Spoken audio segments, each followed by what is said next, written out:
Selamat sore semuanya. Selamat sore teman-teman businesspreneur semua. Gimana kabarnya hari ini? Semoga teman-teman semua sehat selalu ya. Oke, gimana nih puasanya bagi yang sedang menjalankan puasa? Masih semangat gak nih? Oke, hari ini kita akan ada sesi Q&A bareng Pak Budi Isman. Nah, teman-teman boleh menyiapkan pertanyaan yang akan ditanyakan nanti kepada Pak Budi. Nah, sebelum kita mulai, teman-teman jangan lupa tulis di kolom komen nama dan domisilinya teman-teman ya, biar kita nih makin kenal. Nah, sambil nunggu waktu buka puasa atau disebut ngabuburit, teman-teman stay tune terus ya, nonton live kita sampai akhir. Oke, thank you. Selamat sore semuanya. Yuk tulis di kolom komen nama dan domisilinya teman-teman. Halo, selamat sore. Aku mau ingetin lagi bahwa di bulan Ramadan ini live akan digantikan jadwalnya di setiap sore ya. Jadi teman-teman bisa stay tune untuk info-info selanjutnya di Instagram Bisnis ID. Jadi untuk bulan Ramadan semua akan diganti ke sore hari jam 4 sampai jam 5 sore. Yuk sebelum mulai tulis di kolom komen nama dan domisili ya. Halo, selamat sore Kak Riki. Halo, selamat sore semuanya. Oke, langsung tulis di kolom komen nama dan domisili. Jadi sebentar lagi kita akan mulai invite Pak Budi.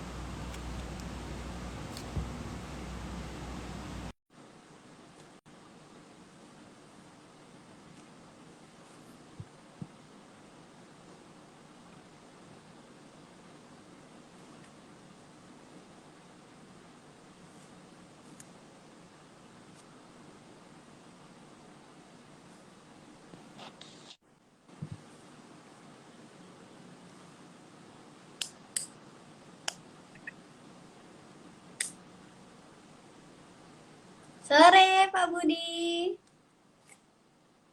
Sore, Sawa, apa kabar? Alhamdulillah sehat. Gimana kabarnya Pak Budi?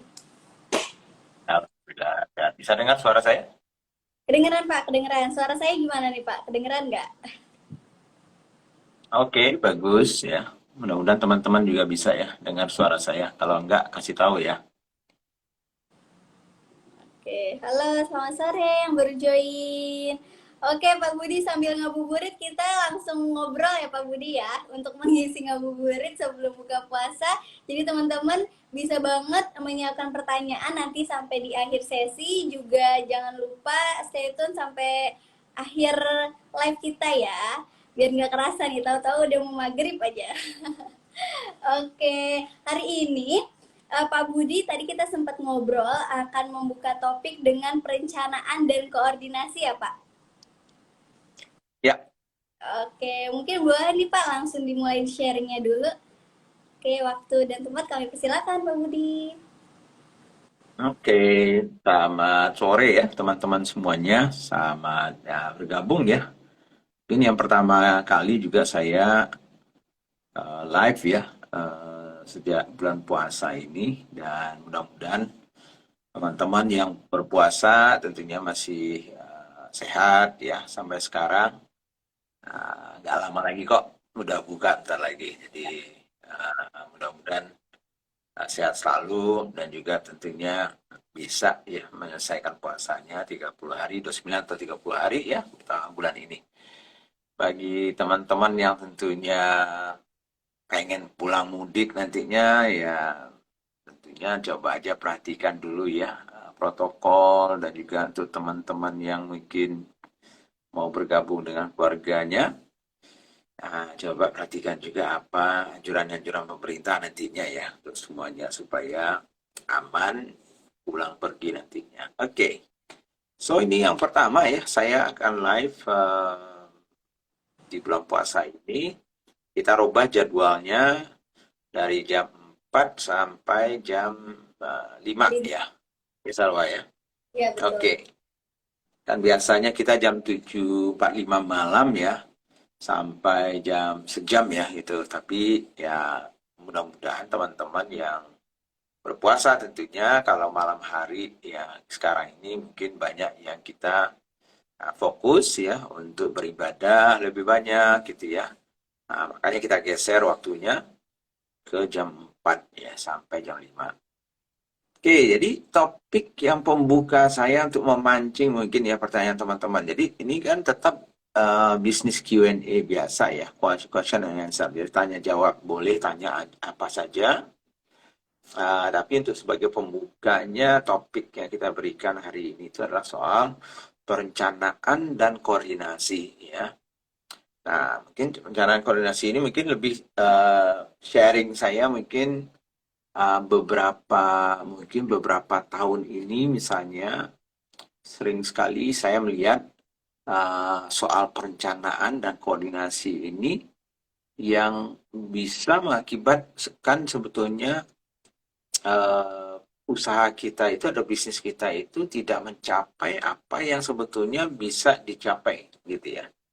Nah, terutama pada saat-saat seperti sekarang ini gitu. Apa itu?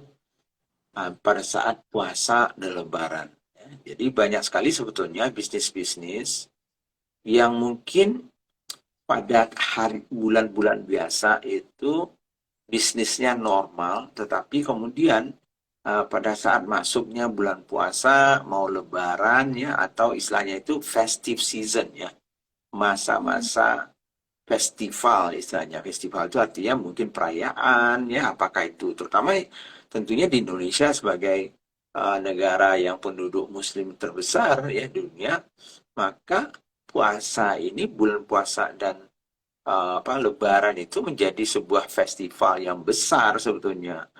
Dan kita lihat banyak sekali sebetulnya uh, bisnis-bisnis yang banyak apa namanya itu perubahan permintaannya itu terjadi pada saat bulan-bulan seperti ini. Contohnya apa? Misalnya ya, katakanlah teman-teman yang pernah saya bantu atau mungkin pernah belajar dengan saya, terutama di bidang fashion misalnya. Fashion itu sangat-sangat terpengaruh oleh 2-3 bulan ini gitu ya. Jadi misalnya biasanya sebulan sebelum puasa, sebulan pada saat puasa, sebulan setelah puasa. Nah, biasanya itu 3 bulan itu bisnisnya itu biasanya itu meningkat ya cukup signifikan gitu ya. Nah, kenapa begitu? Mungkin karena tadi itu, mungkin karena nature of bisnisnya ya, atau memang secara alami kebutuhan produk atau jasa tertentu pada saat festival festival seperti ini ya bulan puasa, Ramadan, eh, Lebaran dan segala macamnya itu meningkat gitu. Nah, jadi nggak salah ya biasanya lihat aja tuh sore-sore. Sekarang ini karena protokolnya sudah mulai tidak ketat lagi dan sekarang, iya, saya lihat kemarin itu di Tanah Abang itu, wah, udah rame sekali ya kembali gitu ya. Nah, mudah-mudahan itu tidak menjadi apa ya namanya, jadi masalah nantinya. Tapi intinya apa sih yang saya ceritakan? Banyak bisnis-bisnis Anda ya, terutama misalnya fashion, makanan dan minuman misalnya ya. Kemudian apalagi misalnya, apa ya, Eh, mobil juga ya. Seingat saya itu sewa mobil. eh, pembelian mobil, sewa mobil, pembelian motor, sepeda motor. Orang pengen mudik sekarang ini. 2 tahun nggak boleh mudik. Wah, mungkin pengen show off misalnya ya. Mobil baru atau sepeda baru misalnya ya ke kampungnya. Karena saya ingat sekali tuh setiap tahun itu dulu itu kalau yang namanya Lebaran itu mereka pengen lah menunjukkan kesuksesannya ya dengan membawa mobil baru atau apapun lah ya atau menyewa sesuatu pulang kampung istilahnya. Nah, artinya banyak sekali demand atau permintaan-permintaan di waktu tertentu ya, di dalam waktu tertentu yang singkat ini meningkat toh. Nah, bayangkan kalau kita tidak punya perencanaan ya atau koordinasi ya di bisnis kita untuk melayani permintaan yang memang meningkat. Ya.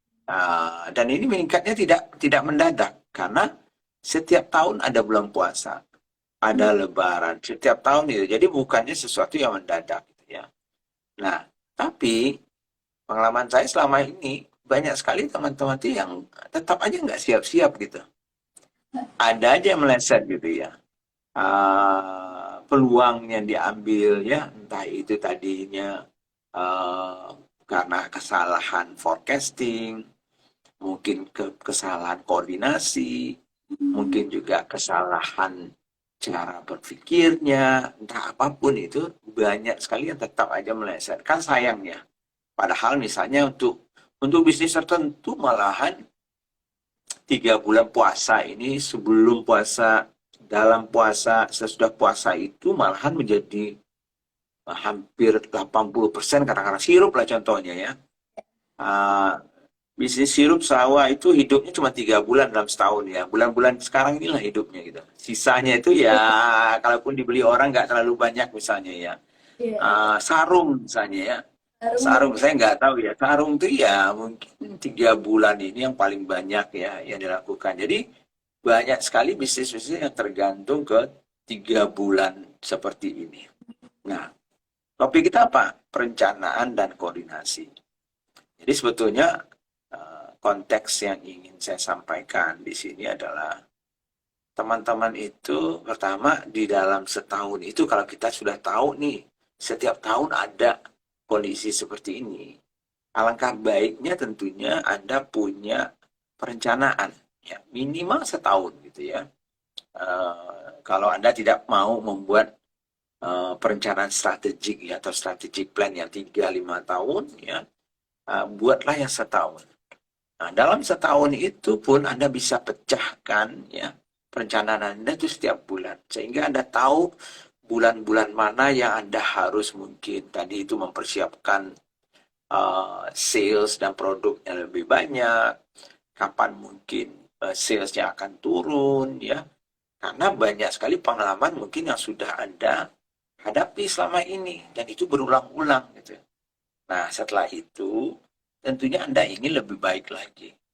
Nah, kalau misalnya tahun lalu Anda, katakanlah banyak juga teman-teman yang saya lihat tahun lalu itu kecewa karena dia berharap pemerintah sudah melonggarkan misalnya ya untuk orang-orang pergi, ternyata tidak sehingga meleset gitu ya. Nah, jadi tapi tetap harus ada perencanaannya menurut saya gitu ya, sehingga penjualan yang maksimal yang Anda bisa lakukan pada saat masa kesempatan seperti ini bisa terjadi. Nah, di mana melesetnya seringnya? Seringnya meleset itu karena perencanaan tadi yang tidak clear dibagi ya, dan kemudian forecasting istilahnya ya, bagaimana kita memforecast kira-kira penjualan kita, produk yang mana, jenis apa, seberapa banyak, dan itu dikoordinasikan bersama-sama. Jadi dikoordinasikan misalnya dengan orang keuangan kita, dikoordinasikan mungkin dengan orang produksi kalau ada. Kalau misalnya kita nggak punya produksi, mungkin kita koordinasikan dengan orang yang melakukan pembelian ya terhadap produk itu. Misalnya ya, kalau Anda punya maklon misalnya berarti mengkoordinasikan dengan pabrik maklonnya. Belum lagi mengkoordinasikan soal logistiknya, warehousingnya misalnya ya kalau kemarin. Jadi tadi saja baru saja saya bicara ya dengan beberapa teman gitu ya. Dia semuanya udah oke ya. Penjualannya planningnya oke, bagus ya. Produksi aman Pak, dia karena dia maklonnya, jadi aman. Cuman kemarin itu ada masalah gitu dengan logistiknya, logistik dan warehousingnya. Nah jadi dia mungkin lupa bahwa biasanya setiap tahun itu kalau Anda yang berbisnis biasanya paham ini.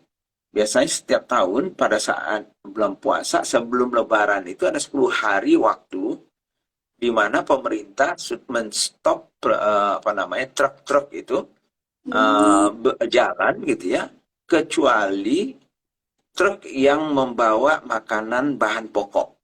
Mungkin seperti beras, minyak goreng, apapun itu masih boleh jalan. Tapi sisanya nggak boleh lagi jalan 10 hari biasanya sebelum lebaran misalnya. Nah, itu setiap tahun seperti itu, kan gitu ya. Nah, mungkin dia lupa gitu ya, lupa sehingga dia merasa bahwa, oh saya bisa produksi sampai 3 hari sebelum lebaran gitu ya. Jadi dia waktu itu dia bilang tempat dia maklon itu bisa kok Pak kita push sampai pokoknya mereka akan libur hanya 2 hari kalau nggak salah ya sebelum Lebaran itu. Tapi saya bilang, kalaupun Anda produksi pada saat itu, ya 3 hari sebelum, nggak bisa dikirim, ya buat apa kan itu ya?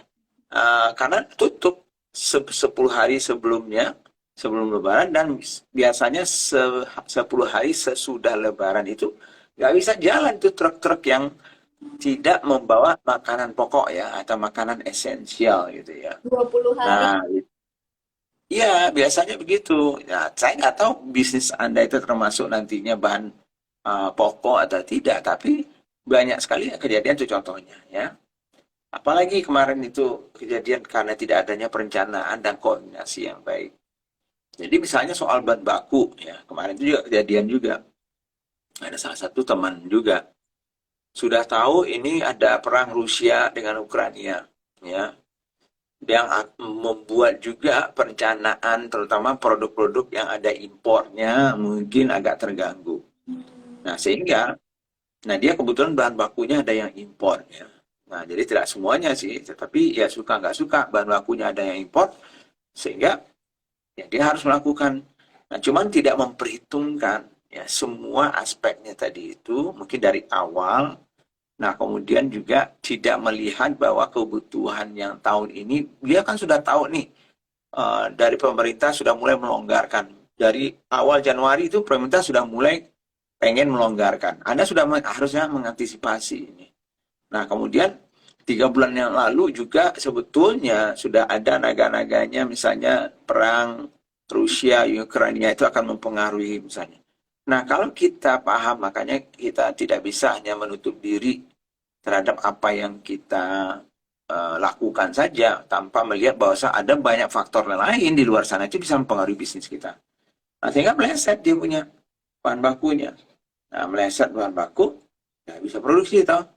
Nah, sayang banget nih, padahal permintaan lagi banyaknya dan segala macamnya ya. Jadi sebetulnya itu sih mungkin yang saya pengen membuka ya,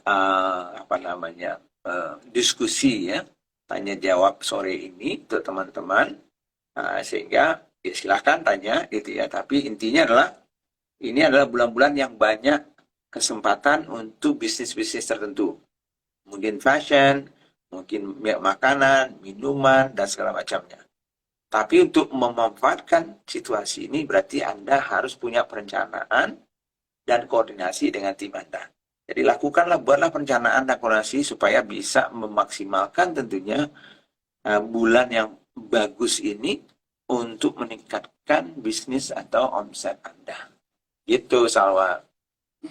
Oke, siap. Terima kasih Pak Budi. Ini menarik ya teman-teman. Jadi ada di mana waktunya itu emang meningkat ya. Beberapa bisnis yang meningkat. Bener kalau dibilang Pak Budi tadi soal fashion, itu biasanya para wanita nih paling suka fashion, Pak. Pasti lebaran ini. Pasti belanja bajunya banyak. Bener-bener. Jadi buat teman-teman yang punya usaha fashion, jangan lupa nih untuk koordinasi timnya. Seperti itu ya, Pak. Oke. Iya, Tadi iya. ada pertanyaan dari Kak Dian Fatmasari. Pak Budi, apa yang terjadi ketika bisnis sudah 1 sampai 2 tahun ini miss target atau target yang tidak tercapai? Dan faktor apa saja yang bisa mempengaruhi forecasting bisnis? Iya, kalau sudah 2 tahun ini miss ya targetnya, ya kan ada dua kemungkinan nih, ya. Ada dua kemungkinan sebetulnya. Pertama, perencanaan kita sendiri mungkin juga tidak atau belum baik gitu. Karena ada dua kemungkinan tuh. Karena perencanaan kita belum baik, maka pada saat kita mencoba mengeksekusi rencana itu, akhirnya meleset. Ada dua. Kemungkinan kedua adalah perencanaannya mungkin sudah agak oke, tapi eksekusinya tidak benar. Jadi ada dua kemungkinan besar. Yang mana ini yang harus kita cek. Nah, tapi biasanya saya akan mencoba memulai mencek dulu soal perencanaannya. Ya. Jadi kalau kita tuh sudah bertahun-tahun nggak pernah mencapai target kita, Jadi mungkin pertama sekali yang harus dicek itu adalah perencanaannya ini masuk akal atau tidak, ya. Dan apa namanya itu ya, dan ada logikanya istilahnya saya itu ya. Jadi contohnya gini ya, nanti tentunya dari sisi perencanaan itu pada saat kita mengeksekusinya, tentunya itu membutuhkan sumber daya gitu. Nah, itu juga akan menjadi kompleks juga nantinya kalau sumber daya yang dibutuhkan untuk mengeksekusi rencana itu tidak ada, ya kan, gagal juga kan gitu ya. Cuma cek pertama itu adalah di perencanaannya. Banyak teman-teman yang saya lihat cara membuat perencanaannya itu tanpa adanya mungkin informasi yang cukup untuk membuat keputusan-keputusan atau rencana atau target mungkin nantinya yang lebih ada logikanya gitu. Jadi tidak misalnya tiba-tiba aja, oke, tahun ini saya ingin bisnis saya misalnya 500 miliar misalnya. Padahal baru 2 tahun berjalan dan bisnisnya sekarang baru misalnya 10 M setahun gitu. Lalu tiba-tiba tahun depan pengen 500 M. Bisa nggak ya? Ya kalau soal bisa sih bisa aja. Kalau mungkin ya mungkin aja. Tapi rasanya kok kayaknya nggak rasional rasanya kalau jomplangnya jauh sekali seperti itu misalnya. Kalau misalnya perencanaannya hari tahun ini lalu saya 10 M, tahun ini saya misalnya mau 30-40 M, mungkin masih masuk akal. Misalnya saya, walaupun itu aja sudah pertumbuhannya sudah 2-3 kali lipat gitu ya. Tapi karena dasar kita misalnya kecil, mungkin masih masuk akal tuh saya gitu. Tapi kalau Anda misalnya bisnis Anda 10 M setahun, tiba-tiba tahun depan Anda mau 500 M. Nah, apa yang akan membuat Anda bisa lompat seperti itu kan itu? Nah, tentunya harus ada logikanya juga gitu ya. Nah, itu contohnya satu. Jadi perencanaannya sendiri dicek dulu. Lalu yang kedua, setiap perencanaan, ingat, makanya Anda harus cek dan recheck apakah perencanaan ini bisa dieksekusi atau tidak. Kayak tadi itu. Nah, kalau untuk mengeksekusi kita butuh apa? Butuh sumber daya, ya. Sumber daya itu apa? Misalnya, pertama uang, ya. Punya nggak uang kita untuk mengeksekusi rencana kita itu? Lalu kedua, sumber daya yang paling penting lagi adalah manusianya. Ada nggak timnya yang bisa menjalankan rencananya tersebut? Dua itu yang paling utama menurut saya ya, sumber dayanya. Sebab dengan uang kita bisa membeli misalnya bahan baku, bisa beli mesin misalnya kalau kita butuhkan ya, untuk produksi dan segala macam. Tapi kalau nggak ada orang yang bisa mengeksekusinya, nggak ada juga gunanya gitu ya.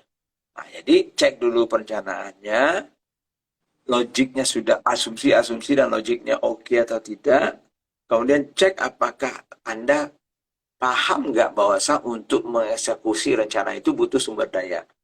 Dan siapkah sumber dayanya? Kalau Anda tidak menyiapkan sumber dayanya, walaupun perencanaannya bagus, tetap aja nggak bisa dieksekusi dengan baik. Nah, kalau dua-duanya sudah oke, baru setelah itu tentunya pada saat eksekusi, adakah kita melakukan monitoring dan evaluasi dari eksekusi itu?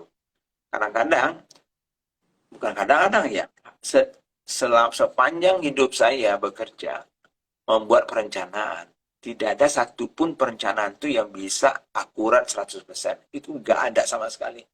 Yang bisa mempunyai akurasi 100% itu hanya yang di atas ya. Tuhan kita, Allah gitu ya. Nah, kalau kita nggak mungkin. Jadi oleh karena itu apa?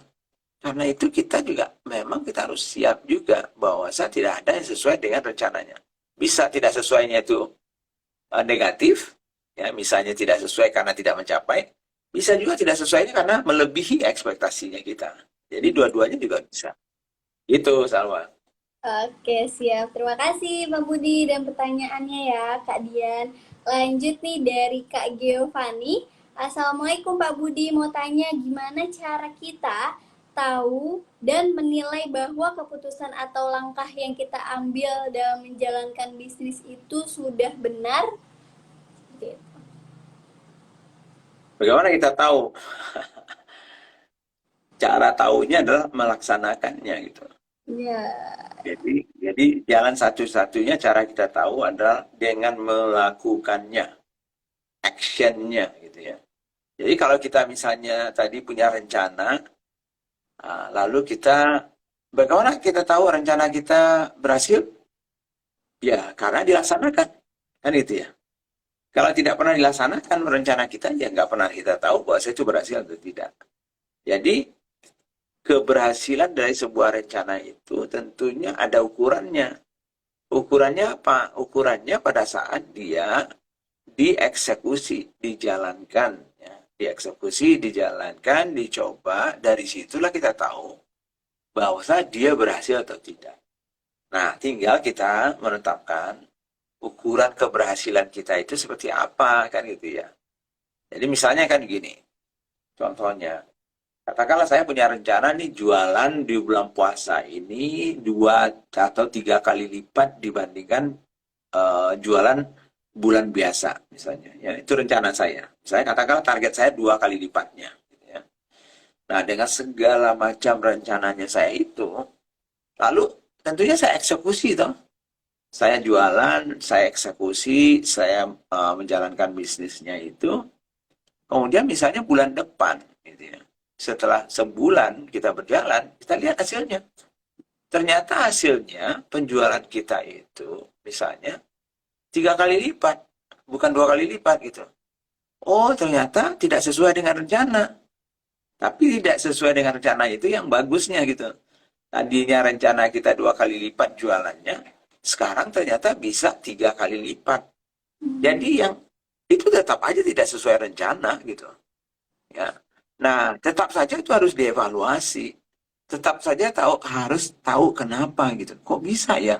Rencana kita cuma 2 kali lipat, kok kita bisa jualan 3 kali lipat ya? Kan itu. Sehingga kita harus mengevaluasi diri supaya mungkin next-nya, ya berikutnya pada saat Anda buat perencanaan, Anda sudah tahu nih, oh ternyata cara saya merencanakannya kemarin itu masih terlalu, misalnya tadi itu konservatif ternyata gitu. Nah, sehingga dalam situasi yang seperti ini, dengan asumsi tertentu, nantinya kalau ada lagi situasi yang sama, maka mungkin perencanaan saya bukan 2 kali lipat lagi jualannya, tapi 3 kali lipat. Nah, kalau itu terjadi pada saat waktu berikutnya, karena dia sudah punya pengalaman, lalu dia mengeksekusinya dan naiknya 3 kali lipat penjualannya, nah berarti ya sesuai dengan rencananya. Jadi tadi meleset dari rencananya, tapi melesetnya lebih baik gitu. Nah, tapi ada juga orang meleset kurang kan gitu ya. Rencananya harus naik 2 kali lipat jualannya, ternyata enggak tuh, cuma sekali aja, tetap aja seperti biasa itu. Nah, berarti ada yang salah juga. Nah, itu yang tetap harus dievaluasi gitu. Gitu, Salma. Oke, siap. Terima kasih atas pertanyaannya. Ini lanjut ke dua susu kafe. Pak, gimana cara meningkatkan transaksi penjualan di minggu pertama puasa ini ya Pak Budi? Harus buat promo atau seperti apa ya Pak? Gitu. Ya, bisnisnya itu kayaknya susu ya. Ya, Dua susu kafe, oke. Ya, tergantung. Saya nggak tahu ya pengalamannya selama ini. Pertama tentunya apakah Anda sudah pernah nggak misalnya bisnis Anda itu mengalami siklus yang sekarang ini. Jadi misalnya Anda sudah 2 tahun nih.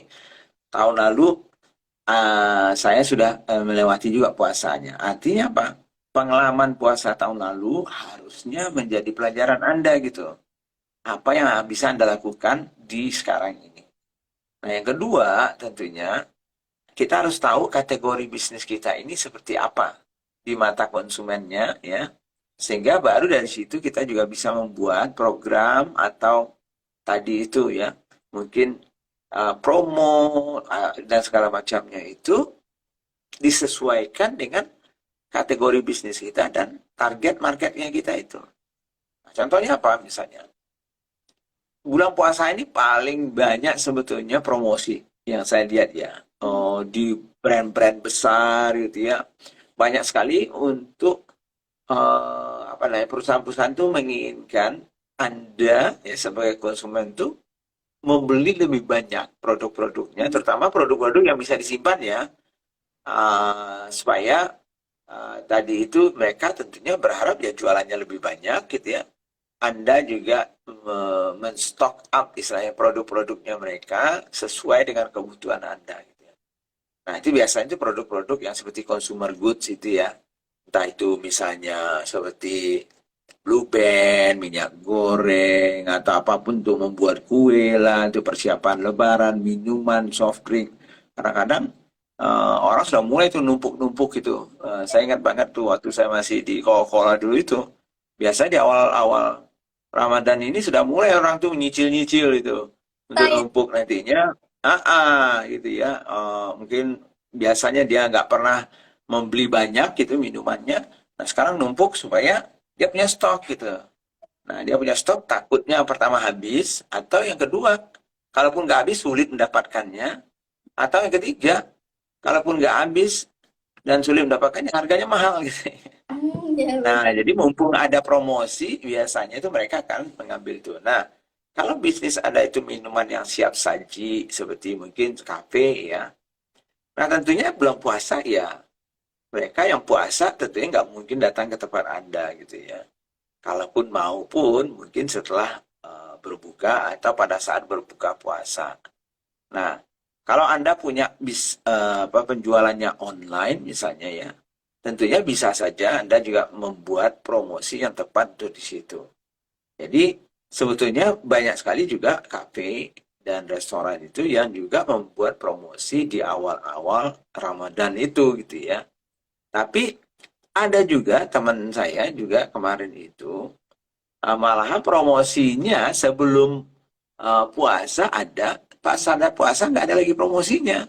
Karena bisnisnya kebetulan yang memang permintaannya itu kuat pada saat Ramadan itu. Jadi bagi dia nggak ada gunanya dia membuat promosi, toh orang akan beli produknya dia gitu.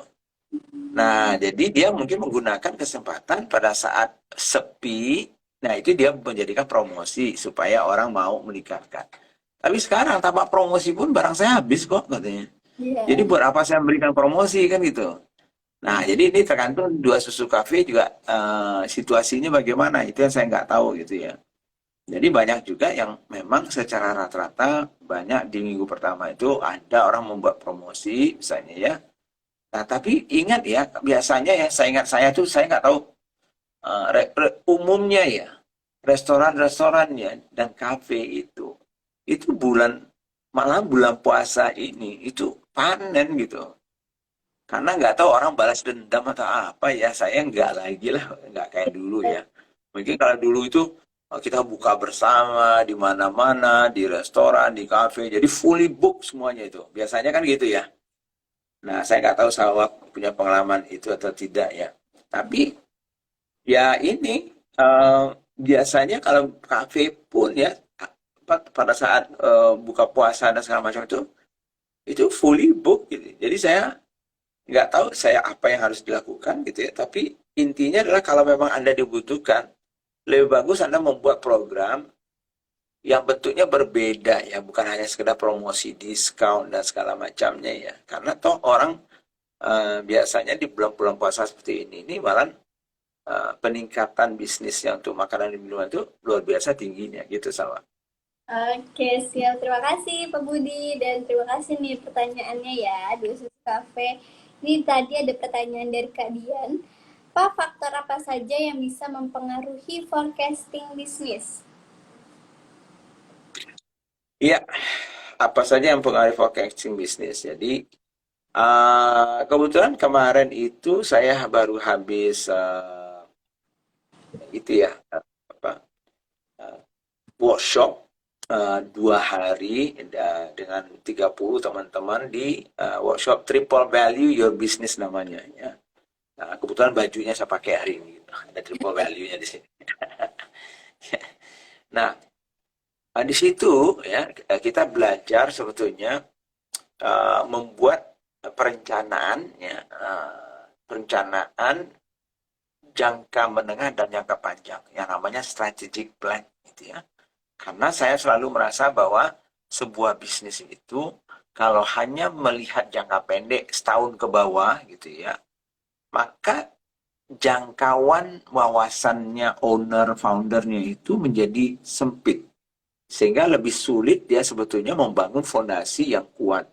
Makanya kadang-kadang sering, walaupun mereka sukses mungkin di jangka pendek, tapi karena wawasannya itu pendek, dia nggak membangun fondasinya menjadi kuat, sehingga cepat sekali nantinya pada saat dia tumbuh lebih cepat itu malahan dia bisa kolaps. Itu yang sering terjadi bagi saya. Sehingga sebaiknya tentunya kita punya perencanaan jangka menengah, jangka panjang.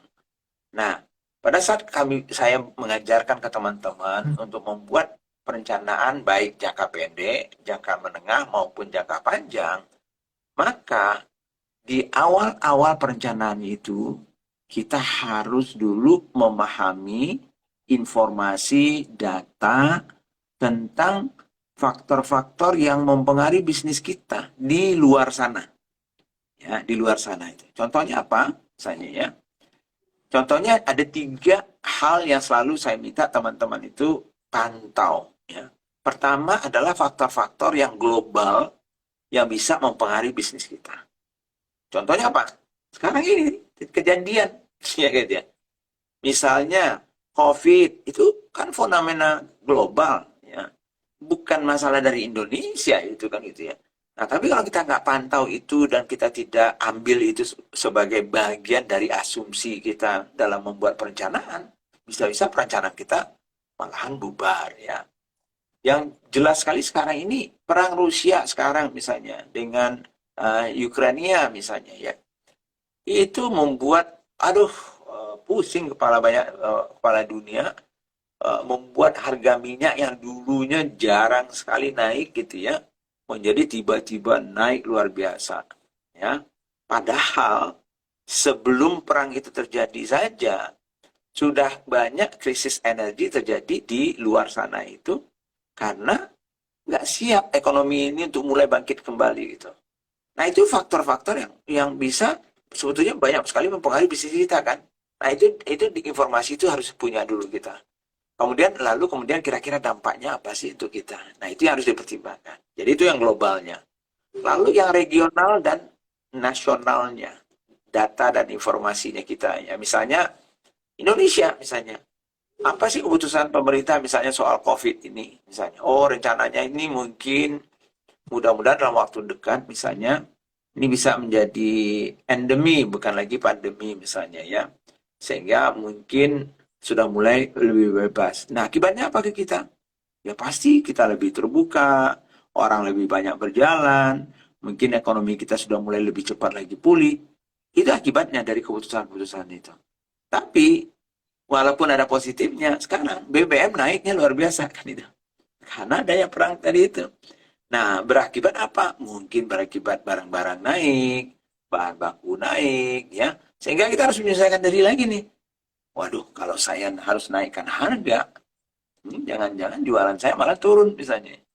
Tapi kalau saya nggak naikkan harga, bisa-bisa saya rugi. Nah, banyak lagi faktor yang lain, ya. Belum lagi faktor puasa, ya. Faktor perang Ukraina dengan Rusia, faktor pemerintah mulai melonggarkan, gitu ya. Banyak faktor-faktor di luar sana yang Anda tidak bisa kontrol, tapi mempengaruhi bisnis Anda, itu pelajari. Jadi tadi ada tingkat global, ada tingkat regional, ada tingkat nasional. Nah terakhir, tentunya kita harus lihat kategori kita bisnisnya apa, dan apa saja tuh yang mempengaruhi bisnis kita kategorinya. Contohnya aja sekarang ini, kategori makanan dan minuman. Pesta pora di bulan puasa. Fashion, kategorinya pesta pora di bulan puasa. Nah, yang mana bisnis yang menurun di bulan puasa? Saya nggak tahu. Apa ini, Salwa, yang bisnis yang turun bulan puasa? Mungkin ini ya, kayak pakaian-pakaian ini pernikahan mungkin ya Pak. Maksudnya kan jarang Ya, orang. nggak ada orang mau nikah ya. Oke. Ya, apalagi yang biasanya ya saya nggak tahu ya.